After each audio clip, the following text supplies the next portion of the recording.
بہت سے لوگ آپ کو دلیلیں دیں گے.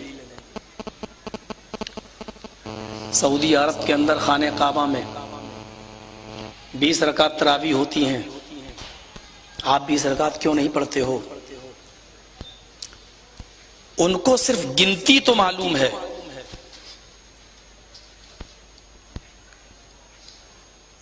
اور وہ گنتی آپ کے سامنے رکھتے بھی ہیں کہ وہاں 20 ہوتی ہیں، آپ یہاں کیوں نہیں پڑھتے؟ میں پچھلی سال خود سعودیہ گیا، میں نے وہاں خود معلوم کیا، صرف خانہ کعبہ میں اور مسجد نبوی میں، ان دونوں مسجدوں کو میں 20 رکعت تراویح ہوتی ہیں. لیکن اس کے علاوہ پوری سعودیہ کے اندر، خود مکہ اور مدینہ کے اندر بھی جتنی بھی مسجدیں ہیں گورنمنٹ کی طرف سے، ہر مسجد میں جو امام متعین کیا گیا ہے، پوری سعودیہ میں صرف خانہ کعبہ اور مسجد نبوی کو چھوڑ کر پوری سعودیہ میں جتنی بھی مسجدیں بنی ہوئی ہیں کسی میں بھی 20 رکعت تراویح نہیں ہوتی. سوال یہ ہے کہ خانہ کعبہ میں کیوں ہوتی ہے، مسجد نبوی میں کیوں ہوتی ہے؟ میں اس کی وضاحت کی طرف ابھی نہیں جانا چاہتا ہوں، میں صرف یہ بتانا چاہتا ہوں کہ ہمارے بھائیوں کو یہ گنتی تو یاد ہے، لیکن وہاں طریقہ نماز کیا ہے اس پر وہ بحث نہیں کرتے. ان سے پوچھا جائے چلو ٹھیک ہے آپ نے کہہ دیا، وہاں اذان کے الفاظ 2 مرتبہ ہوتے ہیں، اللہ اکبر اللہ اکبر اللہ اکبر اللہ اکبر، اشہد ان لا الہ الا اللہ اشہد ان لا الہ الا اللہ، لیکن مؤذن جب اقامت کہتا ہے تو وہ اکہری اقامت کہتا ہے. آپ کی مسجدوں میں اکہری اقامت کیوں نہیں ہوتی ہے؟ تو اس کا جواب ان کے پاس نہیں.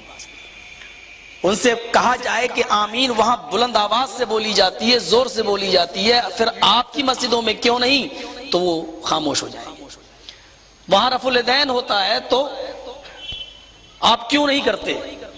تو اس کا جواب وہ یہ دیتے ہیں کہ وہ لوگ شافعی المسلک ہیں،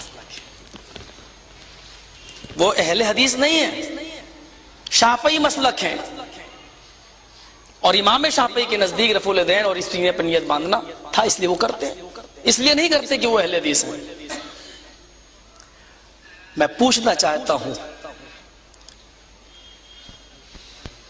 پھر چاروں اماموں کے برحق ہونے کا دعویٰ کہاں سے آ گیا؟ سعودیہ عرب کے اندر خود خانہ کعبہ میں اور خود مسجد نبوی کے اندر آپ نے جنہوں نے حج کیا ہوگا یا عمرے کی سعادت جن کو نصیب ہوئی ہوگی دیکھا ہوگا، ہر نماز کے بعد اعلان ہوتا ہے یا جنازہ پڑھا جائے گا فلاں آدمی کا، صفیں لگتی ہیں. اور مسجد نبوی میں اور خانہ کعبہ میں جنازے کی نماز ہوتی ہے. آپ کے ہاں مسجد کے اندر نماز جنازہ پڑھنا ناجائز کیوں؟ میت کو آپ ناپاک کیوں مانتے ہیں؟ اس کا مسجد میں داخلہ ممنوع قرار کیوں دیتے ہیں؟ اور اگر وہ شافعی ہیں تو امام شافعی کے نزدیک مسجد کے اندر جنازے کی نماز جائز ہو اور ابو حنیفہ رحمۃ اللہ علیہ کے نزدیک ناجائز ہو، تو پھر چاروں اماموں کا برحق ہونے کا دعویٰ پھر کہاں سے صحیح ہو جاتا ہے؟ یہ تو نہیں ہو سکتا ہے کہ یہ جائز بھی اور ناجائز بھی ہے. شافعی ہو تو پڑھ لو مسجد میں، اور حنفی ہو تو مسجد میں گھسنے مت دو اپنی میت کو. ایک کے نزدیک حلال ہے اور ایک کے نزدیک حرام ہے، اتنا بڑا فرق ہو سکتا ہے شریعت کے اندر کہ ایک امام اسی کو حلال کہہ رہا ہو اور دوسرا امام اسی کو حرام کہہ رہا ہو، ایک امام جائز کہہ رہا ہو اور دوسرا امام ناجائز کہہ رہا ہو.